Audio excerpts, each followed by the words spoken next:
আসসালামু আলাইকুম আমার প্রিয় দর্শক। তো আমরা মহল্লার একটা ছোট বড় মসজিদ, তো মসজিদটা পড়ছে লাহোরজন দুদকল্লির।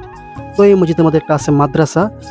তো এই মাদ্রাসার মধ্যে অনেকগুলো বাচ্চা আছে, ছাত্র, যে তারা থাকিয়া পড়ে। তো আমরা ভাবছি কি এই মাদ্রাসার আমরা একটা ইফতারের আয়োজন করা যাক। তো আল্লাহর কমে আমরা একটা ইফতারের আয়োজন করছি। এই যে আমরা সাদিক ভাই, তো আজকে এই রান্নাবাড়ির মধ্যে এই সাদিক ভাই লিড করতেছে। তো এই যে আমরা মামু, তো সবাই এই যে আমরা মুন্সি ভাই, তো সবাই মিললে আমরা রান্নাবাড়িটা করতেছি।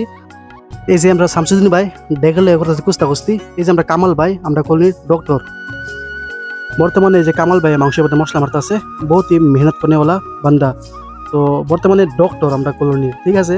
এই যে আরো আছে বাইন্সের। এই যে আমরা সাদিক ভাই আলু বাজতেছে। দর্শক বাইরেও কিছু কিছু কাম চলতেছে। তো এই যে আমরা টিম সাদিক ভাই, শামসুদ্দিন ভাই, হারুন ভাই, এই যে আমরা হইলো ছোটু ভাই।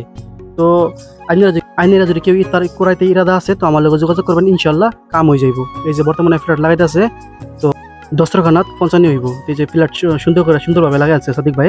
তো এটা লয়ে যাবো। এই যে আমরা মাদ্রাসা রুম, আমরা ছাত্র, কি সুন্দর একটা পরিবেশ দেখেন।